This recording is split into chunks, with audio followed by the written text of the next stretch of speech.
Welcome. I'm E.G. Marshall. Welcome to the sound of suspense. The fear you can hear. For the next 52 minutes, we're going to take you into the world of mystery, into the world of terrifying imagination. The story you are going to hear concerns a question which has been asked since the first men on Earth were born and died. Is there a life after death? Is there a way to return from the grave? And if there is, can we come back in the body of a living creature? Even one that has claws instead of fingernails? Here is one chilling answer. Dr. Singh, you have to tell me. Could my wife have come back as a bird, a sparrow, something like that? Well, your wife was a rather big woman, Mr. Moresby, in a physical sense. How about a snake? A seagull? How about a cat? A great, big, fat cat? A cat?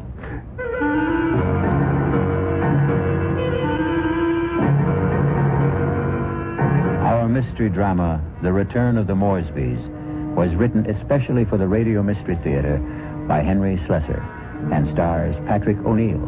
I'll be back shortly with Act One.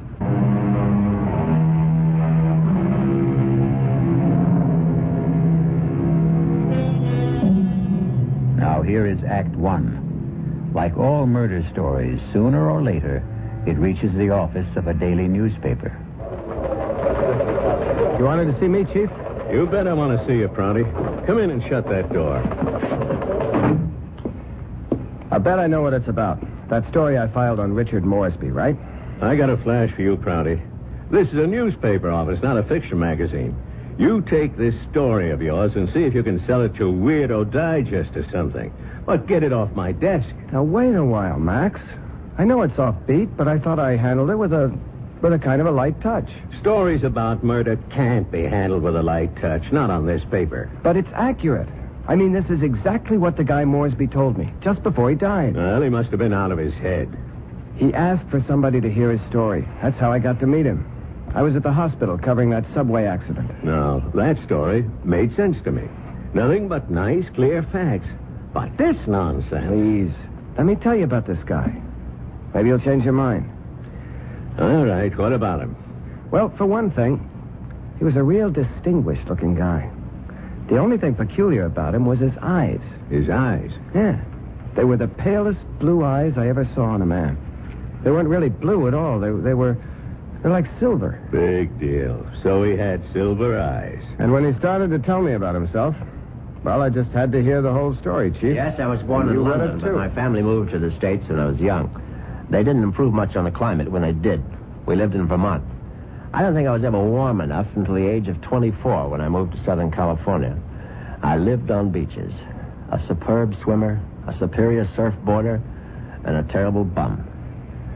It was on the beach at Malibu that I met the woman who was to become my wife. Her name was Una. She was as pale as a gardenia with bones. Una had more bones than any other woman I've ever met. Lovely day, isn't it? I beg your pardon? I said it's a beautiful day. I don't think I've ever seen the ocean look prettier. Frankly, the Pacific always looked a little muddy to me. I wonder if that's what Balboa said when he first saw it. Well, he probably said, what a great place for surfing. Ah, I see you have a surfboard. Yes, as a matter of fact, I think I see a wave that I like.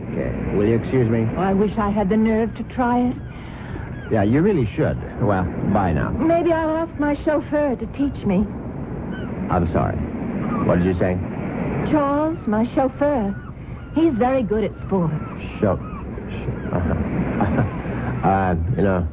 Come to think of it, that wave doesn't look so good after all.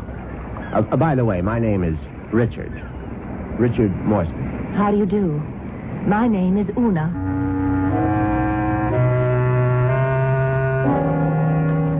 Una Vandermeyer. That was her name. As soon as I realized that she was from the Vandermeyer family, she didn't seem half as bony as she did before. In fact, not only did I become accustomed to Una's appearance, I was even able to tolerate her inane conversation. Can't you just feel the mystery of the stars, Richard? Sometimes I feel their vibrations as if they're trying to communicate with me. Do you ever feel that? Well, sometimes, I suppose. I really think we must be one with the universe, don't you? I really believe there's just one great universal soul, and we're all part of it. Don't you think so, too? Yes, of course. Right on, as they say.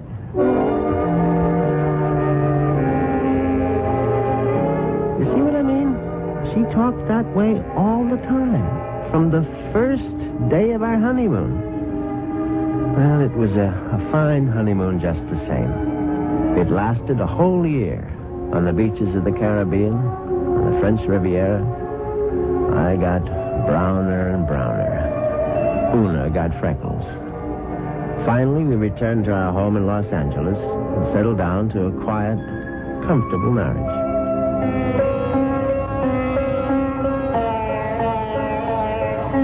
What on earth is that you're playing? It's sitar music, darling. Oh, it's just so spiritual. What made you buy the record? No, Dr. Singh recommended it. Who?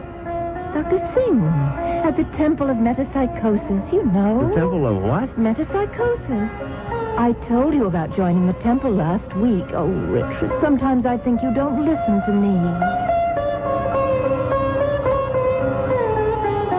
Now, as you may know, Southern California abounds in quasi-religious organizations. And she'd gone through a number of them without discovering the universal soul at any of their altars. Darling, please come to one of Dr. Singh's lectures. He's such a magnificent speaker. He emits such vibrations.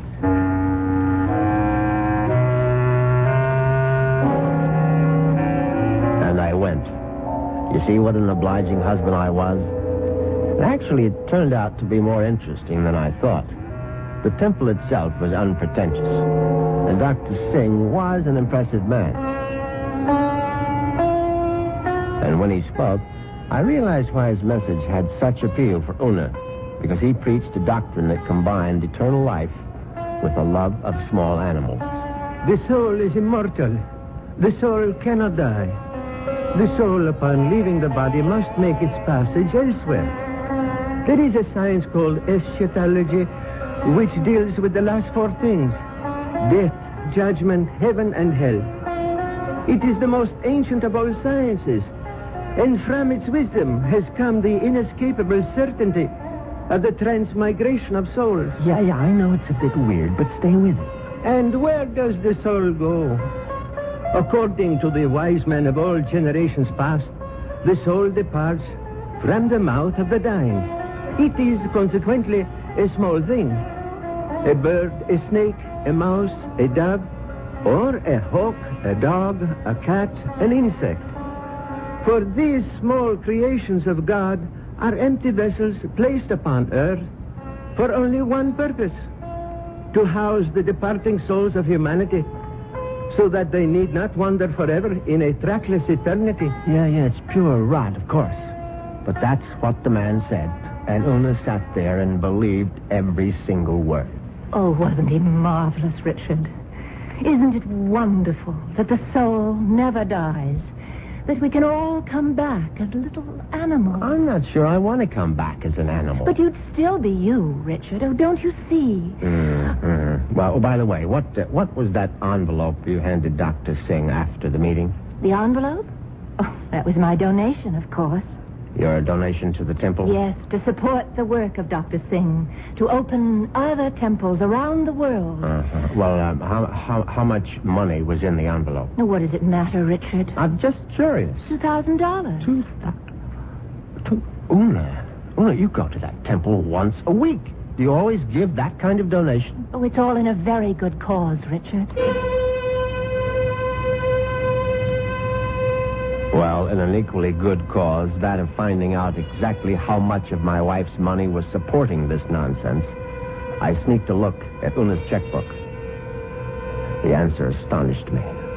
Not only had my wife put more than $30,000 into Dr. Singh's collection plate, she had also donated some $20,000 more to various institutions for the care and feeding of cats, dogs, and birds. It was so kind of you to honor us with a visit, Dr. Singh. I know how terribly busy you are. On the contrary, you were kind to invite me to your lovely home. Oh. Now tell me, Dr. Singh, what determines the kind of animal one becomes when the soul escapes after death? Mrs. Moresby, that is a question which has baffled wise men for countless generations. But isn't it possible to do, well, research? Yes, Mrs. Moresby. I don't doubt that we could find the answer to such great questions if only we had the proper resources. But, unfortunately, that would require money. A great deal more money than the movement has at present. Well, it seems to me you don't do badly.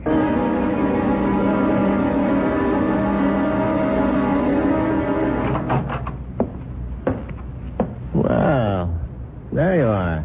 Hello, Richard. Where have you been all morning? Right here, in my little sewing room. Don't tell me you were sewing. Oh, don't be silly. Actually, I've been composing something. A letter? Oh, something more important than that. Richard, do you realize that I have no last will and testament? Well, why should you? Healthy young chicken like you. I can't call myself young anymore, Richard. You'll always be young to me, darling. Oh, that's very sweet. But just the same, it's only practical to have a will. Would you read it over, Richard, and see if it sounds legal enough? Certainly. Well, let's see now. I, Una Vandermeyer Moresby, a resident of the city of Los Angeles, state of California, residing at 8 Sheridan Drive, being over the age of 21 and of sound and disposing mind and memory. Darling, this is superb. Where on earth did you get the language? Well, to tell you the truth, I copied it out of Daddy's will. The one that left you $10 million? Yes. Well, I don't see how you could go wrong. Let's see now. Not acting under duress, menace, fraud, or undue influence of any person whomsoever... And, good Lord, Una. What's it? What is it? What? You're not serious about this. Oh, about making a will? Well, of course I am. I mean, this bequest to the temple, mumbo jumbo. What's wrong with it? Now, listen, darling, I told you how important Dr. Singh's work is, but it requires money to carry it on. Tons of money. So the least I can do is to help the poor man as much as I can. But you're giving him 90% of your entire fortune. Ah, you'll still have $1 million if I go first, Richard. Isn't that enough? No, it isn't. I mean, the whole thing is ridiculous. Don't you realize that man is a fraud, a charlatan? What? Oh, for heaven's sake, Una, open your eyes. Don't you realize the simple truth? Your money won't build any temples. It's just going to line the pockets of that turbaned phony. Richard, what a terrible thing to say. Well, you told me you liked Dr. Singh, that you were very impressed by his theory of transmigration. Darling, I was only saying all that to please you. But now I'm telling you that the only thing Dr. Singh is planning to transmigrate is your money into his savings account. And frankly, I'm not going to let him do it. Richard, what are you doing? You're tearing up my will. That's right. How dare you do such a thing? It's my money, and I'll do whatever I please with it. Una, darling, I just want you to have a chance to come to your senses. Oh, there's nothing wrong with my senses. I can see very clearly what the real trouble is. If I didn't leave a will, all my money would go to you, wouldn't it? Well, naturally, I'm your husband. You don't have any other And relatives. that's why you're acting this way. It's just plain and simple greed. Una, listen to me. No, it's all right. It's all right. I'm glad you tore up that will, Richard, because I realize now that I was quite wrong. Do you? Yes. It's a mistake to leave only $9 million of my money to the temple. I'm going to leave all of it to Dr. Singh. When Una actually drafted that incredible document and called our attorney for a Monday morning appointment, I realized that I had to do something very drastic before the weekend was over. I had to kill my poor, misguided wife. I had to make her one with the universe.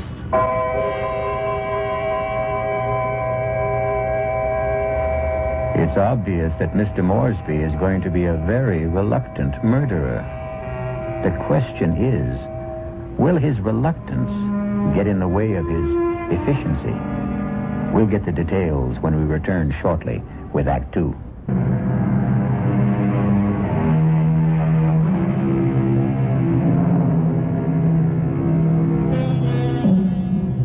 let's return to Richard Moresby. In order to find him, we'll have to search the highway, for Richard has taken his white Jaguar out for a spin. But there he is now. On Saturday morning, I took a little spin in my XKL and did some thinking on the open road.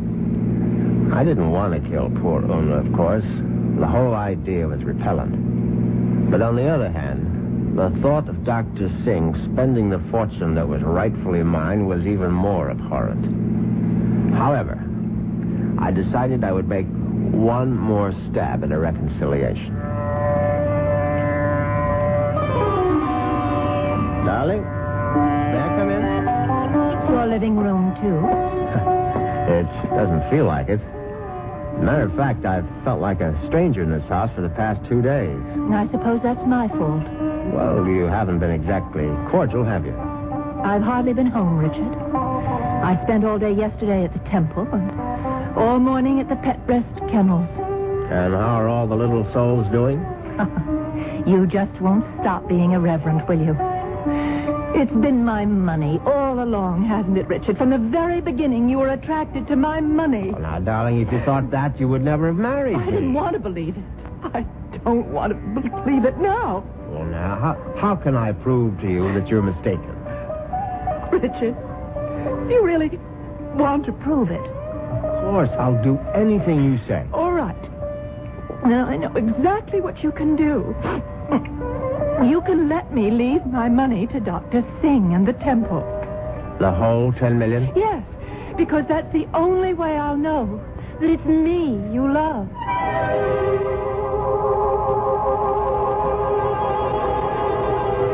Well, you can't say I didn't try. But Una's decision now left me with absolutely no alternative. I was still deeply unhappy about the necessity of taking her life. However, fate was kind to me that very afternoon. Now you're sure that you want me to continue reading, Richard? Of course, darling. Well, I'm sort of embarrassed about this part. It's a paper that I wrote myself. Something you wrote? Yeah, I wrote it this morning. I was going to show it to Dr. Singh. It's, well, it's sort of a poem. It's called Death. Snappy title. Hope I can read my own handwriting. Death has become nothing to me. Death holds no fear for me. Come, death, I welcome you. Lead me to the woods, the waters, the air above the earth. Come, take me, death. Your touch is kind. Richard? Oh, Richard, why do you look like that? Is it really that terrible? Oh, terrible. Oh, no, my darling, it's beautiful. Do you mean it? You must give it to me, Una. I must have it. You like it that much? Yes, I certainly do. Oh, well, I'll type it up for you, Richard.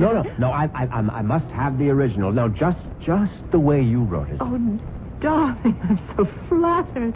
What will you do with it? Oh, I'm going to put it in a frame, of course. And I know just where I'm going to hang it.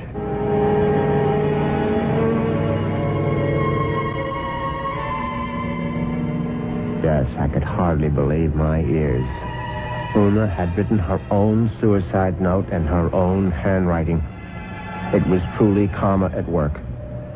Now there was no question of failure, and no longer any need for delay. Oh, what a lovely idea this was, Richard. Candlelight dinner for two. Yes, I thought you'd enjoy it. So sweet of you to handle the whole menu with cook. You spoil me shamefully.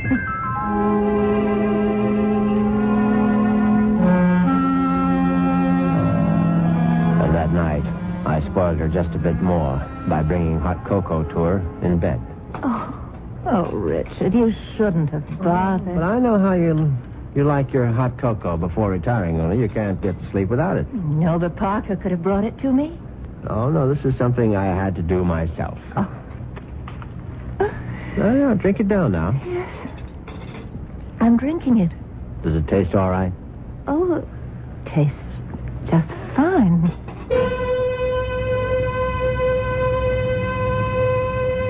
Now, that was very good news, because I'd prepared the hot cocoa myself, and I had no idea whether 25 melted sleeping pills would seriously affect the flavor.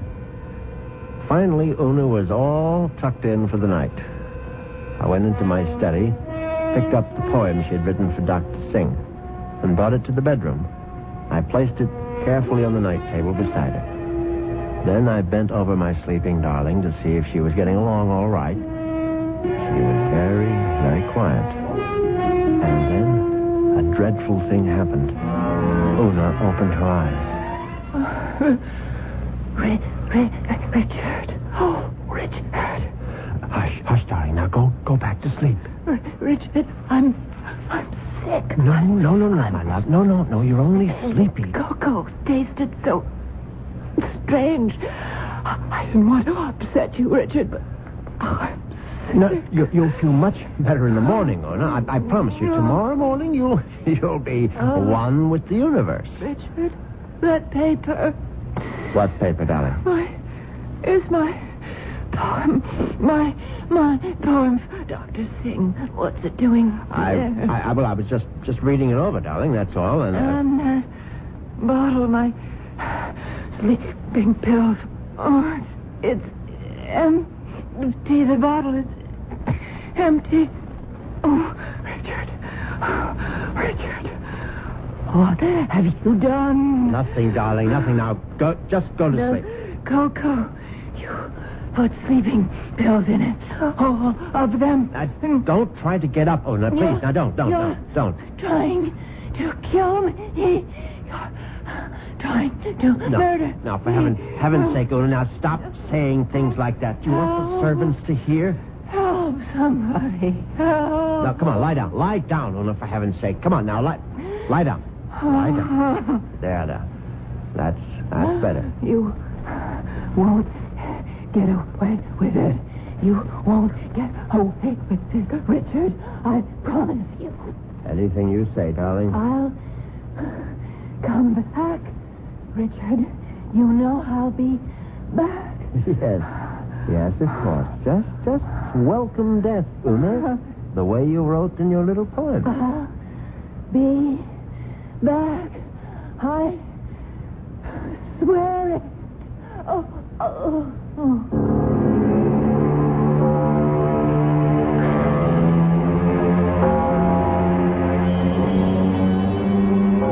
The funeral was held 2 days later. It was a magnificent occasion, of course. I gave Una a farewell that was consistent with her vast fortune. Everything was the best. Coffin, flowers, preacher, everything. Her burial place was one of the choicest bits of real estate at Forest Lawn. The only discordant note was the fact that Dr. Singh insisted on saying a few words at the service. They were familiar words, but frankly, they gave me a slight bit of a chill. The body of Una Moresby is dead, but her soul lives on. The soul cannot die. The soul is immortal.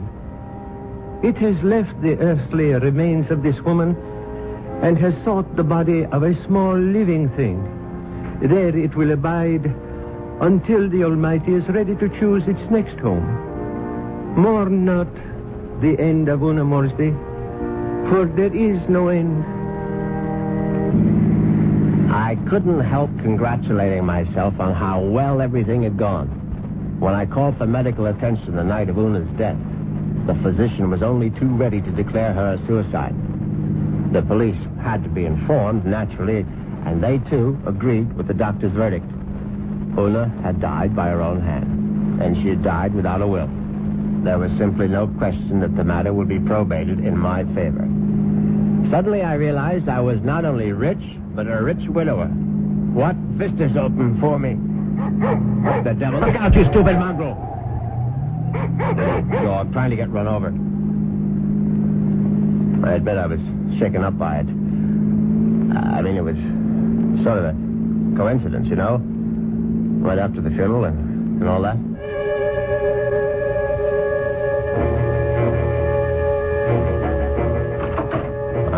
very glad to be home again. You can be sure. Excuse me, Mr. Moresby. Yes, Parker? Cook is worried about the raccoon, sir. The what? There's been a raccoon at the kitchen door all morning, and Cook is badly alarmed, I'm afraid. I've tried to scare it away, but it keeps returning. A raccoon, for heaven's sake? Why don't you just shoot it and make a coat out of it? I was wondering if you wished me to call the game warden, sir. Please, Parker, do whatever you please about it. I'm going to take a nap. Yes, sir. Very good, sir.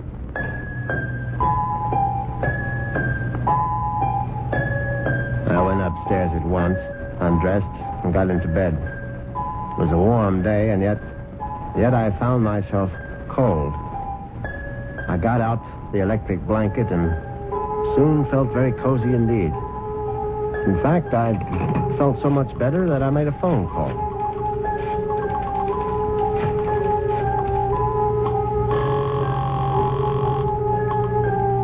Hello. May I speak to Rachel? Thank you very much. Hello, Rachel?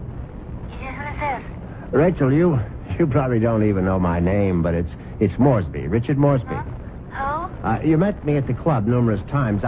I'm the rather distinguished-looking gentleman who sits at the table on the far right corner. Oh, yeah, well, that's not my station. Yeah, I know it isn't, and I've always regretted it. Frankly, I would have enjoyed my lunches at the club even more if you had served them. Listen, I'm pretty busy right now. Well, what I wanted to find out was if you're busy this evening.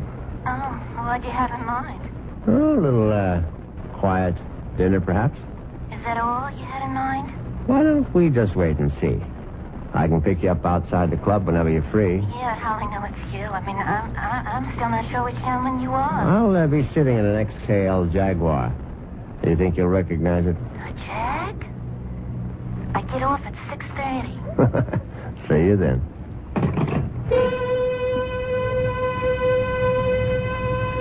Yes, I was feeling very good now. Very good indeed.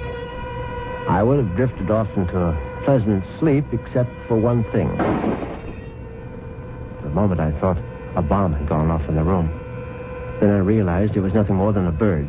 A foolish sparrow had dived in headfirst into the plate glass window of the bedroom and now lay stunned on the carpet. I looked at the thing's fluttering little heart, and suddenly I was struck by a terrifying palpitation of my own. The dog, the raccoon, the bird. Good Lord. Could one of them have been Una?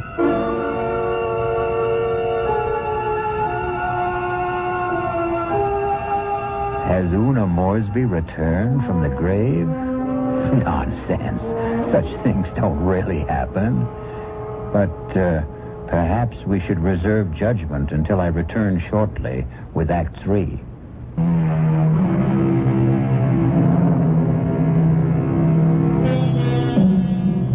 Now let's see if common sense has returned to our hero. He's doing a sensible thing right now. He's taking a good, refreshing shower.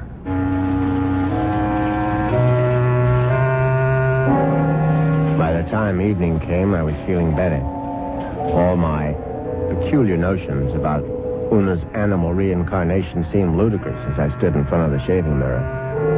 I thought about the delicious young woman that was waiting for me at the club. I'd admired Rachel's way with a tray for months, but ever faithful to my wife, I hadn't done more than gaze from afar. But now, things were going to be different. Yes, who is it? It's Parker, sir. Yes, come in, Parker. It's all right. Excuse me, sir. A bit of emergency in the kitchen. Well, what is it? A snake, sir. A what? Cook insists that there's a snake curled up in the telephone wire. Oh, that's ridiculous, Parker. Cook says it's there, Mr. Moresby. They do get into the house sometimes. Well, tell Cook she's seeing things. Tell her to stop nipping at the cooking sherry, and she'll soon stop seeing snakes. Yes, sir. What was that? I would guess it was Cook, sir. Oh, for heaven's sake, go down and see to it, Parker. I'll try, sir.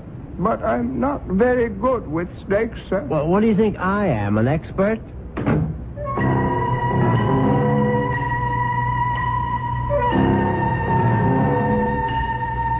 But that wasn't the end of it. 10 minutes later, Parker was back upstairs saying that the snake had left the kitchen and run into the living room. No, I suppose snakes don't run, they slither.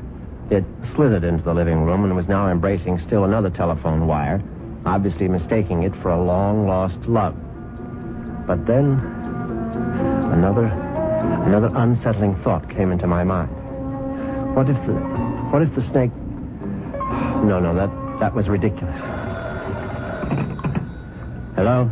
Hi. Is this Mr. Moresby? Yes, who's this? Rachel, from the club. Oh, yes, Rachel, what is it? Listen, could you make it 6 instead of 6:30? I'm trying to sneak out a little early. Yes, fine, I'll be there as soon as I can.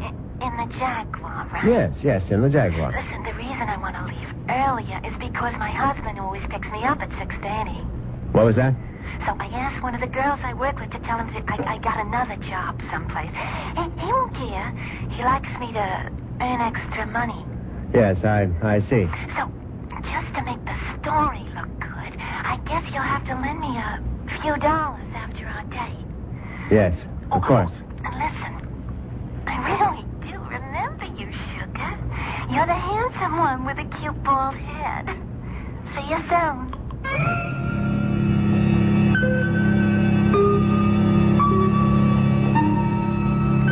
As it happens, I have a very full head of hair. But distressing as Rachel's telephone call was, an even more disturbing thought intruded. The snake was in the telephone wire. What if the snake had been trying to listen in on the extension phone? I knew the idea was absurd, but I couldn't help a superstitious shiver of dread. In fact, I was so troubled that I decided to forego my date with Rachel, the waitress. It wouldn't matter anyway. She'd be angry at some man at the club with a cute, bald head. The next day, I did the only thing that really relaxed me. I went to the beach. It proved to be an excellent idea. I stretched out on the golden sand and let the sun warm me. I listened to the waves beating against the shore. I listened to the haunting cries of seagulls circling overhead. Suddenly I was aware that the gulls which had been hovering over the water were now hovering over me. Now, instead of their cries being sad and plaintive, now they seemed menacing. I stood up hastily, but the gulls seemed to be increasing in number. I saw their sharp, pointed beaks, their raking claws. They were predators, of course. How many times had I seen them swoop into a dive and snatch up some poor fish out of the sea? And there was one seagull in particular. Its beady eyes seemed to be staring at me. No, it was my imagination, of course. I wasn't a fish. I was a man, but just the same, I found myself running down the beach. Running for dear life. And that's when I knew it was time to see a doctor.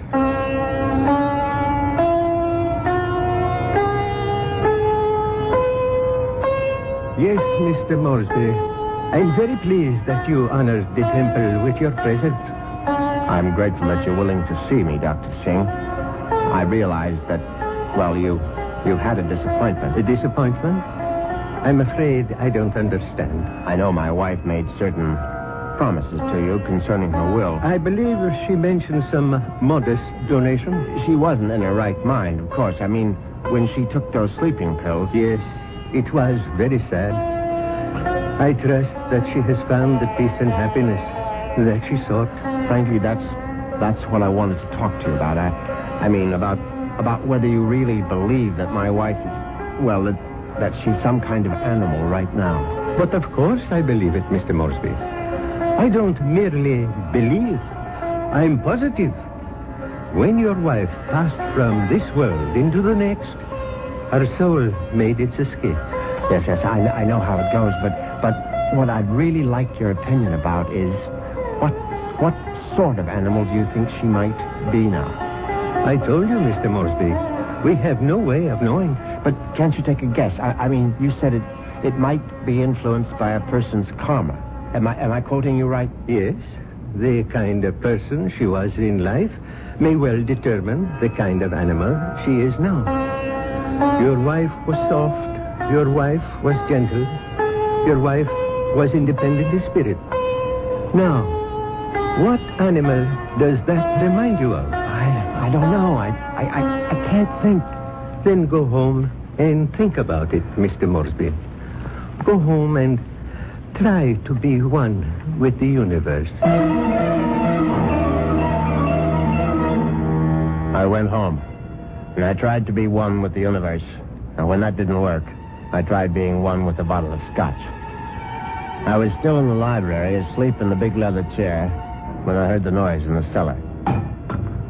I simply had to investigate. I looked into the cellar and found that one bare bulb wasn't enough for a thorough search. I found a flashlight and went down the cellar steps. At first there was nothing I could see. But then, there's an empty oil can. Swiftly, my flashlight picked out the culprit. At first, I thought it would turn out to be a mouse, but instead, it was a large, white cat. I don't like cats. I never have. Skulking, cynical creatures. When the beam of my flashlight hit it, the cat froze. I saw it was an alley cat. Its fur shaggy, its eyes baleful in the light. It was fat, and yet it was bony, too. I said scat, but it didn't scat. Instead, it started to walk toward me. And I knew for certain what Dr. Singh had meant. I knew for certain I was looking at the reincarnation of my wife. As soon as that hideous apparition howled at me, I made a cowardly dash for the cellar door. Once I was on the other side, I remembered the hunting rifle that Una had given me for Christmas. It stood unused in an upstairs closet. I found it. I loaded it and brought it back to the cellar. I hadn't fired a rifle since boyhood. I stood on the top of the stairs with my flashlight picked out the ghostly white form of the cat. I put down the light, raised the weapon, and squeezed the trigger. The report was deafening, but the recoil was worse. My precarious balance on the top step was lost. I fell to the bottom.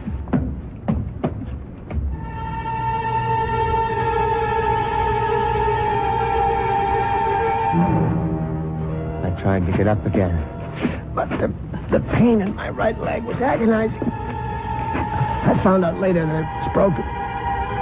But the cat was still alive. And it was regarding me at eye level now. Its fur matted with plaster dust. Its eyes filled with hatred. I tried to crawl toward my fallen rifle. Just as I saw the creature advancing toward me, I screamed, "Una!" My hand was on the rifle now, grasping it too quickly in my panic. My fingers touched the trigger, the rifle went off again.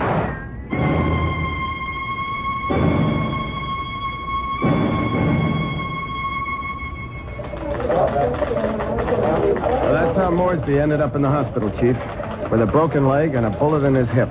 And then he died. But I think he was telling the truth. You could see it in his eyes. His silver eyes, right? Yeah, his silver eyes. And you really believe that the guy's wife came back as a cat to get her revenge? What does it matter? It's still a good story. Sorry, Prouty, I can't okay it. Well, what if I got more details? What if I talked to this Dr. Singh? If I went to the Moresby cellar and found that cat? And what would you do then? Ask her if she's Mrs. Moresby? I still think it's worth a try, Chief. I'll tell you what, Prouty. What are you doing for lunch? I hadn't thought about it. Well, think about buying my lunch. You? There's a pretty good restaurant right around the corner where the Moresbys live. Now, we can get a bite there and then check out that cellar.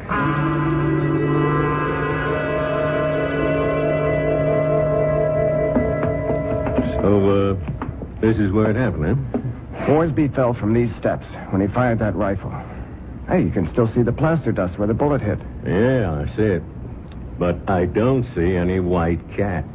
It might be hiding someplace. Or it might be a figment of his imagination. Maybe so. Hold it. Did you hear something? No. Listen. There it is. Look. It's a cat, all right. And it looks like it just found its supper. Oh, that mouse is still alive. Yeah, but not for long. Look at it squirm. He's eating it. Yep. And there goes your mouse. Oh, my God. What's the matter, Prouty? Never see a cat eat a mouse before? Chief, did you see that mouse? Sure I saw it. But didn't you notice something? Like what? Its eyes. Chief, did you ever see a mouse with eyes like that? They were so pale blue, they were almost silver.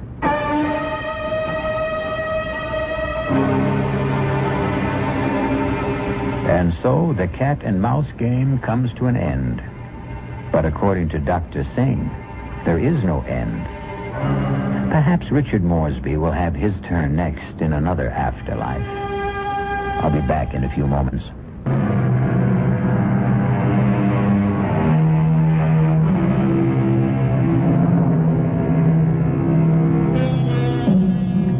Do you believe in reincarnation? Do you believe the dead return? We have to believe it, because here we are, the reincarnation of radio drama. We hope you'll keep us alive by listening again to the Radio Mystery Theater. Our cast included Patrick O'Neill, Marion Seldes, Nick Pryor, and Dan Ocko. The entire production was under the direction of Hyman Brown.